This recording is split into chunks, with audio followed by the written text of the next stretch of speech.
वंदे मातरम। बहुत स्वागत है आप सभी का नेटवर्क 10 पर। आपके साथ मैं हूं मनीषा शर्मा। पंजाब कांग्रेस नेता और सिंगर सिद्धू मूसेवाला की हत्या के आरोप में महाकाल कांबले को पुणे ग्रामीण अपराध शाखा ने पकड़ लिया है।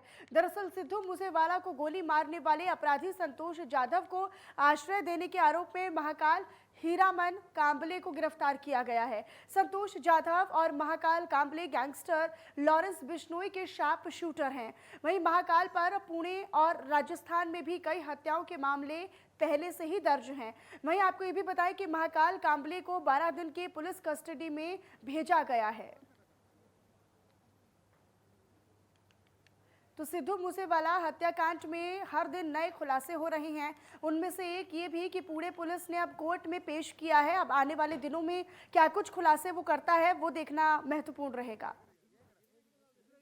एक खून का मामला था जिसमें अभी इसको अरेस्ट किया है महाकाल कांबले को, और जो दूसरा जो फरार आरोपी है जाधव करके, तो उसका और इसका क्या कनेक्शन है, ये दोनों मिलके कहीं बाहर दूसरे स्टेट में एक साथ गए थे या नहीं गए थे, इसके हिसाब से या इसके तरफ से या अकॉर्डिंग टू दिस अगर कुछ इन्वेस्टिगेशन होता है तो पुलिस अभी वो तरफ से इन्वेस्टिगेशन कर रही है। कांबले को पुलिस ने गिरफ्तार कर लिया है और पूछताछ जारी है। हमारे संवाददाता मुकुंद कदम हमारे साथ फोन लाइन पर जुड़े हुए हैं। मुकुंद, देखिए हर दिन नए खुलासे हो रहे हैं सिद्धू मूसेवाला के हत्याकांड से जुड़े, और अब नया खुलासा ये कि इस पूरे आरोप में महाकाल कांबले को पुणे ग्रामीण अपराध शाखा ने पकड़ लिया है। क्या अभी पूछताछ की गई है? क्या कुछ पूछताछ में अभी सामने आया है? देखिए मनीषा जी, कैसा है कि उन्हें कल कोर्ट में पेश किया था, महाकाले कांबले को कल कोर्ट में पेश किया, तो बहुत सारी दलीलें हुई कि वो इसमें शामिल है नहीं है करके वगैरह, पर कोर्ट ने उन्हें 12 दिन का रिमांड देने का ये कर दिया है। पुलिस को 12 दिन की रिमांड दे दी गई है। यह महाकाली कांबले जो है वो जादव का सहकारी कहा जाता है, वो और जादव ने ही सारे कांड किए ऐसा बताया जा रहा है। ये दोनों मिलके कई स्टेट भी घूमे हुए हैं और पहले से महाकाल कांबले के ऊपर पिंपरी चिंचवड के सटे मंदसौर शहर में एक खून के आरोप में, साथ ही में राजस्थान में भी एक खून के आरोप में उन्हें गिरफ्तार किया हुआ है। साथ ही में उनके ऊपर पंजाब पुलिस ढूंढ रही थी, उनके ओर से भी कहा गया था, और उनको ये जो पूरा मामला जो है वो सामने आ रहा है, और कल कोर्ट में पेश करने के बाद उनको 12 दिन की रिमांड मिली है। मुकुंद, जैसा कि आप जिक्र कर रहे हैं कि महाकाल कांबले पर पुणे समेत राजस्थान में भी कई हत्याओं के मामले पहले से ही दर्ज हैं, तो क्या कारण रहा कि अभी तक पुलिस की गिरफ्त से ही बचता रहा? वैसे ही कहा जा रहा है क्योंकि पुलिस के कल बयान में कहा है कि उन्हें अलग अलग राज्यों में देखा गया था, जैसे दिल्ली हो, बेंगलोर हो, राजस्थान हो, मध्य प्रदेश हो, इन जगहों पे देखा गया था। यानी वो पहले से ही इसी तरीके के कुछ काम कर रहे हैं ऐसे दिखाई दे रहा है, और साथ में उनका कनेक्शन बिश्नोई के साथ भी है ऐसा कहा जा रहा है। इसके वजह से उनकी अभी इंक्वायरी शुरू है। जी महाकाल कांबले को 12 दिन की पुलिस कस्टडी में रहना होगा। मुकुंद, इस दौरान क्या अभी पूछताछ शुरू की गई है, और अगर पूछताछ की गई है तो क्या कुछ अभी तक सामने आए हैं, कुछ आंकड़े, कुछ तथ्य हैं, या फिर कुछ ऐसे नाम जो कांबले की तरफ से लिए गए हों? नहीं, अभी तक तो पूछताछ शुरू, आज तो पहला दिन है पूछताछ का, पर पुलिस ने अभी तक सामने आके कुछ बयान दिया नहीं है। अभी इनकी पूछताछ जब तक पूरी नहीं होती है, मतलब 12 दिन के बाद जब इन्हें कोर्ट में पेश किया जाएगा, तभी उस दौरान ये सारी बातें खुली हो जाएगी कि 12 दिन के कस्टडी के अंदर उन्होंने क्या क्या कहा है और किन किन लोगों का 12 नाम दिन लिया की हुआ था। कस्टडी के अंदर क्या कुछ खुलासे हुए हैं, कितनी जांच पड़ताल हुई, कितनी पूछताछ हुई, वो कोर्ट में 12 दिन के बाद पता चलेगा। ठीक मुकुंद, अपनी नजर लगातार बनाकर रखिएगा। बहुत शुक्रिया आपका इस तमाम जानकारी और अपडेट के लिए। चंद्रपुर में 53 करोड़ 23 लाख 22 हजार रुपए की निधि खर्च करके बन रहे मल निस्तारण गटार वाहिनी और STP 24 MLD 8 MLD के कार्य में भ्रष्टाचार का आरोप लगाते हुए इस कार्य की जांच करके दोषी ठेकेदार और अधिकारियों पर कार्रवाई की मांग को लेकर आंदोलन शुरू हो रहा है। आपको बताएं 6 जून से अन्न त्याग कर संजीवनी पर्यावरण सामाजिक संस्था के अध्यक्ष राजेश बेले ने ने 6 जून से जिलाधिकारी कार्यालय के सामने अन्न त्याग आंदोलन शुरू किया था। 4 दिन बाद कोई सुनवाई ना होने पर, कोई कार्रवाई ना होने पर मुंडन आंदोलन शुरू किया गया।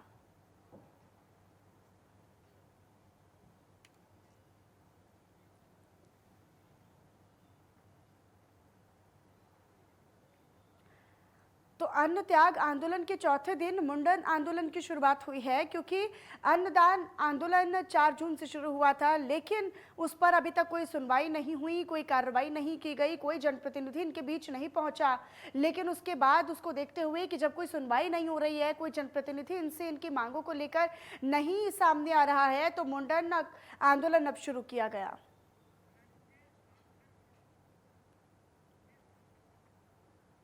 धनंजय हमारे सहयोगी हमारे साथ फोन लाइन पर जुड़े हुए हैं। धनंजय, अन्न त्याग आंदोलन के चौथे दिन अब मुंडन आंदोलन शुरू हुआ है। आखिरकार क्या है पूरी मांगे और अभी तक कोई जनप्रतिनिधि क्यों नहीं पहुंचा है? मनीषा, महाड़ा के अंतर्गत में जो 53 करोड़ 23 लाख का काम हुआ है, इस काम के चलते बड़ा भ्रष्टाचार देखने को मिल रहा है। हाँ। हमारे जिलाधिकारी के सामने राजेश भेले जी ने, आज आंदोलन का चौथा दिन है, चौथे दिन होने के बावजूद सामाजिक संस्था के सबसे बड़े एक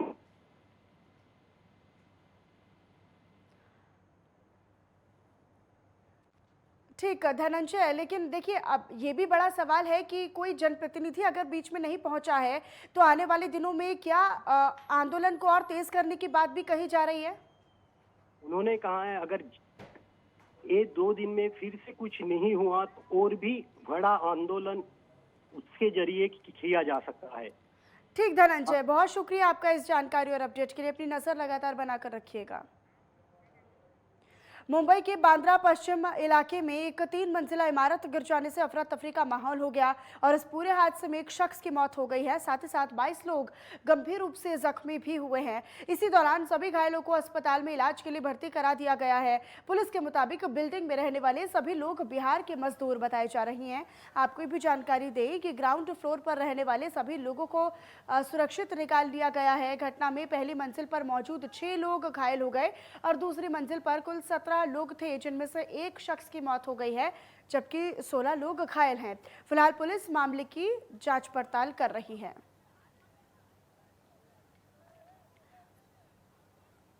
तो बांद्रा में 2 मंजिला इमारत गिरने से यह हादसा हुआ है। राजन मिश्रा हमारे सहयोगी हमारे साथ फोन लाइन पर जुड़े हुए हैं। राजन, पूरा हादसा किस समय हुआ और अभी क्या कुछ ताज़ा अपडेट और जानकारी है? कितने लोगों को बाहर निकाला गया? घायलों की स्थिति क्या है?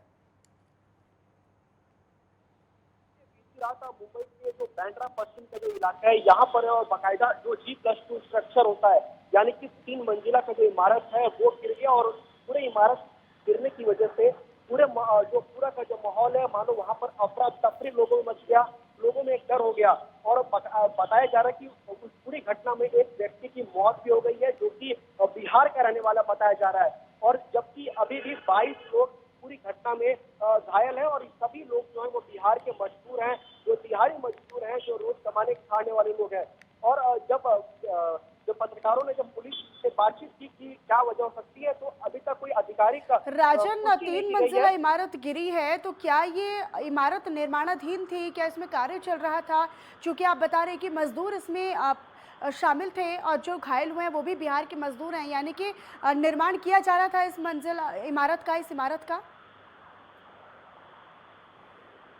देखिए, पुलिस के मुताबिक शुरुआती जांच से ये लगता है कि पुलिस का ये कहना है कि उस बिल्डिंग के पास एक झोपड़पट्टी को मंगलवार को गिराया गया था और हो सकता है कि इस बिल्डिंग का सपोर्ट कहीं ना कहीं लूज पड़ गया हो, ढीला पड़ गया हो और ये हादसा हुआ हो। लेकिन जिस तरीके से एक बड़ी लापरवाही है, कहीं ना कहीं इसमें जो पूरी जो है वो बीएमसी की निगरानी रखनी चाहिए थी, लेकिन उसकी वजह से बाकायदा 1 लोगों की मौत हो चुकी है। फिलहाल इस पूरे की मामले राजन, बड़ी लापरवाही तो है ही। बिल्डिंग मालिक को क्या तलब किया गया है? क्या वो मौके पर पहुंचे इस हादसे के होने के बाद? देखिए, ये आपको बता दूं कि ये दरअसल ये पूरी जो घटना है ये 12 बजे की रात की घटना और बाकायदा सभी को जो है सुरक्षित निकाल लिया गया था। वहाँ के जो लोकल बॉडी है, जो लोकल अथॉरिटीज हैं, उन्होंने बाकायदा जो है एम्बुलेंस को बुलाया, फायर ब्रिगेड को बुलाया, लेकिन एक व्यक्ति की जो है मौत हो चुकी है, तो कहीं ना कहीं घर वालों का रो रो कर बुरा हाल है। 22 लोग जो है नजदीकी अस्पताल ठीक में राजन, भर्ती बहुत है। शुक्रिया आपका इस जानकारी और अपडेट के लिए। अपनी नज़र लगातार बनाकर रखिएगा। अमरावती जिले के अंजनगांव सुरजी शहर में पिछले कुछ दिनों से गंदे और बदबूदार पानी की आपूर्ति हो रही है, जिससे कि शहर के नागरिकों के स्वास्थ्य को खतरा बना हुआ है। और इसीलिए इस मामले की शिकायत करने गए नागरिकों को जब अधिकारी दफ्तर में नहीं मिले, लेकिन जब अधिकारी को फोन किया गया तो उनका फोन भी नहीं लग पाया। इस बात से पता चलता है कि अंजनगांव महाराष्ट्र जीवन प्राधिकरण को नागरिकों के स्वास्थ्य से कोई लेना देना नहीं है।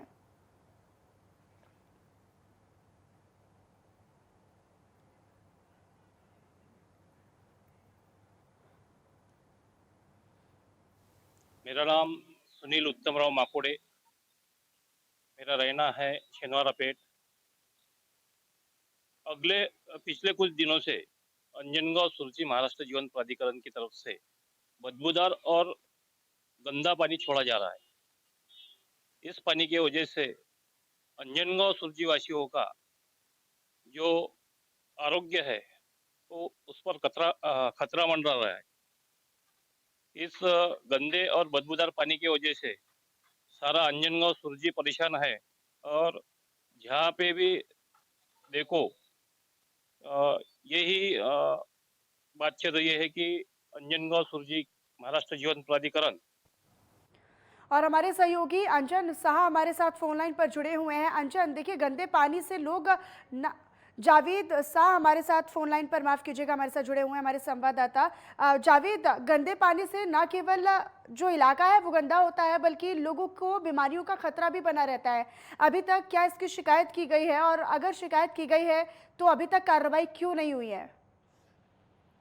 जी देखिए मनीषा, इस विषय में कई बार तकरारकर्ताओं ने तकरार की है, अधिकारियों से मिलना भी चाहा है।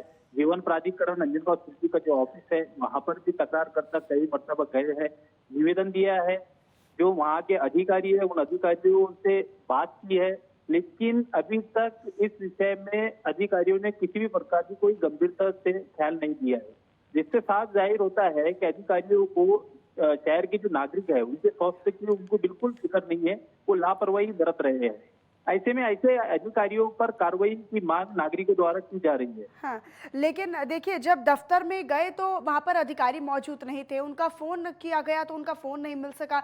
निश्चित तौर पर एक बड़ी लापरवाही विभाग की तरफ से भी जताई जा रही है यहाँ पर।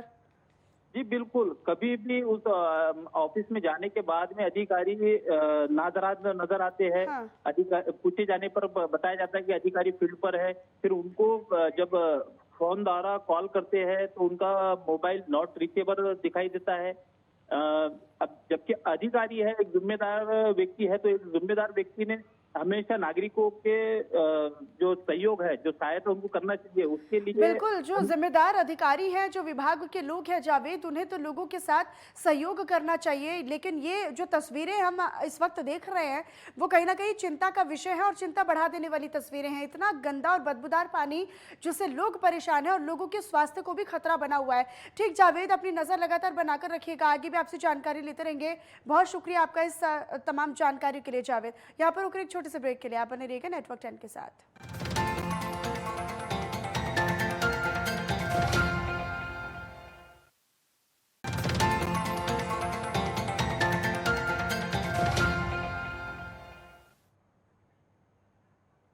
और चलिए ब्रेक के बाद एक बार फिर से आप सभी का स्वागत है। रुक करते हैं बुलेटिन में कुछ और खबरों की तरफ। अब बात करेंगे आज़ादी के अमृत महोत्सव वर्ष के अवसर पर नासिक में स्थित करेंसी प्रेस में पुराने नोटों की प्रदर्शनी का उद्घाटन संपन्न हुआ है।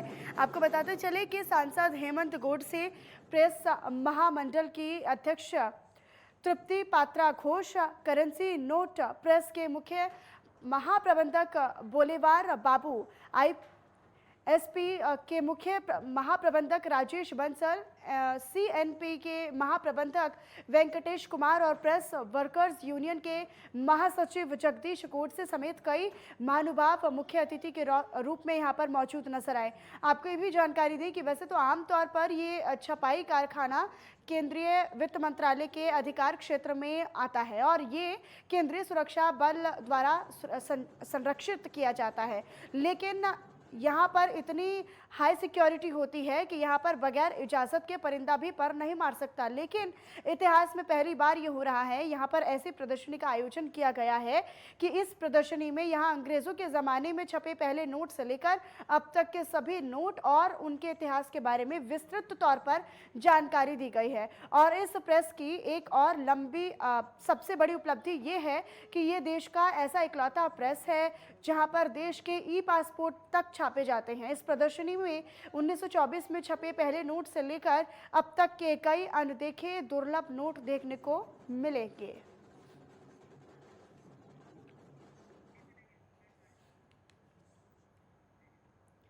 और वहीं महाराष्ट्र के नासिक में उद्यमी के दिन दहाड़े हुई हत्या के चलते नासिक के उद्यमी संगठनों ने इस बात का कड़े शब्दों में विरोध किया है। इस हत्या के चलते शहर के उद्यमी बेहद डरे हुए हैं और उनमें डर का माहौल भी बना हुआ है। नासिक के पुलिस कमिश्नर जयंत नाइक वनरे के साथ इस मुद्दे पर एक बैठक कर उद्यमी संगठन ने उनके सुरक्षा इंतजाम पर जोर देने और साथ ही इस क्षेत्र में गश्त बढ़ाई जाने की अपील पुलिस प्रशासन से की है। और बैठक में इस हत्या के आपराधिक मामले में अभियुक्त के खिलाफ सख्त कार्रवाई करने और MIDC में स्वतंत्र पुलिस स्टेशन शुरू करने की मांग व्यापारियों ने की है। आपको ये भी बताया कि नासिक पुलिस द्वारा शहर के सातपुर और अंबड पुलिस थाने के विभाजन को लेकर कामकाज की जिम्मेदारी नोडल अधिकारी ACP सोहेल शेख को सौंपी गई है। और इस बैठक में डिप्टी कमिश्नर विजय खरात, पुलिस निरीक्षक भागीरथ देशमुख समेत संगठन के निखिल पंचायत और साथ ही धनंजय बेले, संजय सोनवने और उद्यमी उपस्थित रहे।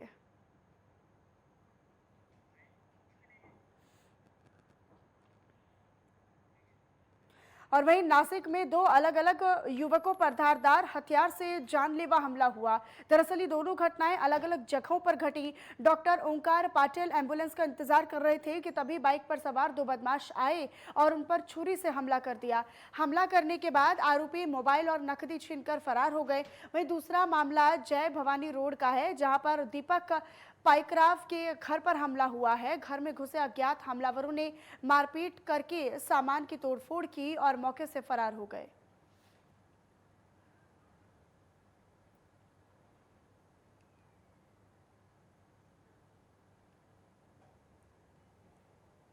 इथे मी राहते, इथं घटना घडली। आम्ही जेवत असताना 4-5 जण आले, तोंडाला बांधून आले मुलं आणि माझ्या घरावर हल्ला केला। माझ्या घरातले पैसे पण नेले त्यांनी चोरून, तिजोरी फोडली आणि माझ्या नवऱ्यावर हल्ला केला। त्यांच्या हाताला लागला, त्यांनी असं हे केलं ना, अडवलं तर हाताला लागले त्यांच्या। गाडी जाळली आमची, रस्त्यावर गाडी होती, काचा खिडकीच्या काचा फोडून टाकल्या आणि पळाले। कोण होते माहिती नाही, ओळखीचे नव्हते ते। और वहीं मुंबई में चलती ट्रेन से चेन स्नैचिंग करने वाले शातिर आरोपी को पुलिस ने धर दबोचा है। दरअसल आपको ये बताते चले कि आरोपी मुंबई के रेलवे प्लेटफॉर्म पर खड़ा रहता है और जैसे ही ट्रेन आगे बढ़ती है इसी दौरान चलती ट्रेन से चेन या फिर मोबाइल स्नैचिंग कर मौके से फरार हो जाता था।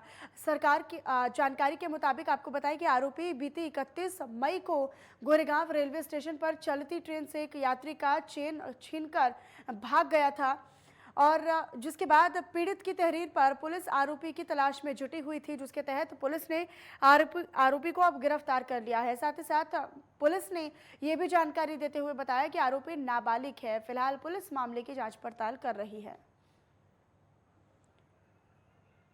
गोरेगांव स्टेशन पे एक यात्री प्रवास कर रहा था ट्रेन में, रनिंग ट्रेन में, तो एक अनजान आरोपी ने उसके गले का जो चेन था, सोने का चेन, खींचकर प्लेटफॉर्म में जंप करके निकल गया। उसी दौरान ये कंप्लेनेंट हमारे सामने आके उन्होंने कंप्लेंट देने के बाद FIR रजिस्टर हुआ। अंडर सेक्शन 392 के तहत हमारे पुलिस स्टेशन में FIR रजिस्टर हुआ था। उस FIR के बाद हमारी डिटेक्शन ऑफिसर API कांबड़े और हवलदार जाधव, उनकी पूरी टीम ने CCTV फुटेज के आधार पे मेहनत करके 2 ही दिन में वो नाबालिग आरोपी को गोरेगांव ईस्ट परिसर में रहने वाला था, उसको वहाँ से उठाया है। और वहीं रेलवे विभाग की तरफ से नांदेड़ से कोलकाता जाने वाली 17 गाछी स्पेशल ट्रेन को अचानक बंद कर दिया गया है, जिससे कि यात्री नाराज नजर आ रहे हैं, जिसका सीधा झटका पश्चिम बंगाल जाने वाले लोगों को भी लगा है। आपको ये भी बताते चले कि यात्रियों ने नांदेड़ में रेलवे मुख्यालय के सामने विरोध प्रदर्शन किया और साथ ही साथ यात्रियों ने जल्द से जल्द ट्रेन को दोबारा से चलाने की मांग की है। दरअसल ये बंगाल राज्य को जोड़ने वाली एकमात्र ट्रेन है, जिसके बंद हो जाने से यात्रियों को काफी परेशानियां और दिक्कतें झेलनी पड़ रही हैं। नंबर है सातरागाची, हुजूर साहब सातरागाची से नांदेड़ से सातरागाची तक जाता गाड़ी वो हफ्ते में एक बार है। एक्चुअली टिकट निकाल रहा, घड़ी घड़ी बंद कर दे रहा। संडे को आ रहा मैसेज, सोमवार को गाड़ी रहता, संडे को मैसेज आ रहा गाड़ी कैंसिल हो गया। यहाँ हज़ारों 2-3 हज़ार वर्कर है जो बांध काम करता, कपड़ा का काम करता, दूसरा का बिजनेस के तरीके से आता, बोले तो आने जाने का बहुत ही प्रॉब्लम हो रहा। और एक्चुअली जो भी वर्कर है, एक हैदराबाद जाना पड़ता वरना अकोला जाना पड़ता। हमारा यहाँ जाने का दूसरा जरिया भी नहीं है कलकत्ता जाने के लिए। हफ्ते में एक ही गाड़ी था, वो भी बंद कर दे रहे। नांदेड़ डिवीज़न में हम आए बोले तो सर को लेटर वगैरह दिया, सर ने आश्वासन दिया हमें, तो उन्हें भूसाबाल से जो गाड़ी छोड़ने का वो डिवीज़न बंद कर रहे बोले तो, इसलिए हमारा को तकलीफ हो रहा। तो हम चाहते निवेदन करें, बिलासपुर डिवीज़न से बंद करना चाह रहे हैं बोले तो गाड़ी ये, तो हम चाहते जल्दी जल्दी ये गाड़ी चालू हो जाना, ये प्रॉब्लम हमारा दूर हो जाना, बोले तो बहुत प्रॉब्लम हो रहा है।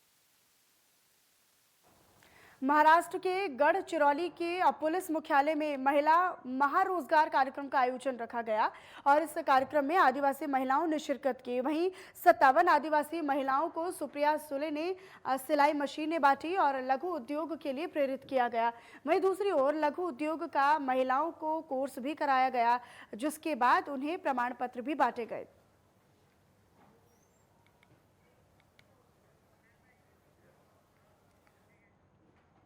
चंद्रपुर जिले के राजौरा शहर के सोमनाथपुर वार्ड क्षेत्र में अजीबोगरीब संकट में फंसे एक लंगूर के बच्चे को बचाने के लिए वन विभाग की 3 विशेष टीमों का प्रयास किया गया। आपको बताते चले कि सोमेश्वर मंदिर के पास एक लंगूर के बच्चे का मुंह लोटे में फंस गया। घटना के बाद वानर सेना ने इलाके में दंगा कर दिया था। वही जानकारी मिलते ही वन विभाग की टीम भी मौके पर पहुंच गई। पिंजरों, जालों और भोजन का उपयोग करके लंगूर के शावकों को पकड़ने की कोशिश की गई, लेकिन वन कर्मचारी इस दौरान भी असफल रहे। ताड़ोबा टाइगर रिजर्व से बचाव दल के साथ साथ कोठारी से बचाव दल को बुलाकर योजना तैयार की गई थी और 7 घंटे की कड़ी मशक्कत और मेहनत के बाद लंगूर को पकड़ा जा सका। त्याच्या चेहऱ्यावर एक तांबा अटकलेला आहे आणि तो जीवाच्या आकांताने इकडे तिकडे उड्या मारत आहे। तसेच सर्व वानराचा कळपसुद्धा त्याच्या आजूबाजूला आहे अशी माहिती मिळाली। त्यानंतर आम्ही लगेच सर्व स्टाफला तिथे बोलावलं आणि प्राथमिक माहिती घेतली किंवा बघितला असता तो कळप आकांताने त्या वानराच्या मागे पुढे फिरत होता आणि गावात हैदोस घालत होता। त्यानंतर आम्ही बरेच प्रयत्न केले, परंतु ते त्याला पकडणं सहज शक्य नव्हतं। त्यानंतर RRU टीम कोठारी, त्यानंतर RRT टीम TATR चंद्रपूर येथून बोलावण्यात आले आणि वरिष्ठाच्या मार्गदर्शनात त्याला जाळीमध्ये पकडून डॉक्टरचे पशुवैद्यकीय अधिकारी आहेत यांच्या प्राथमिक आरोग्य तपासणीनंतर त्याला त्याच्या आईच्या कुशीत निसर्गमुक्त करण्यात आले। हे काम थोडंसं चॅलेंजिंग होतं कारण शहरामध्ये होतं आणि नागरिकांचा सुद्धा खूप मॉब तयार झाला होता। तो कळप सुद्धा त्रास देईल या हेतूने आम्ही कार्य केलं। और चलिए फिलहाल इन खबरों के साथ इस बुलेटिन में इतना ही। आप बने रहेगा नेटवर्क 10 के साथ। जय हिंद।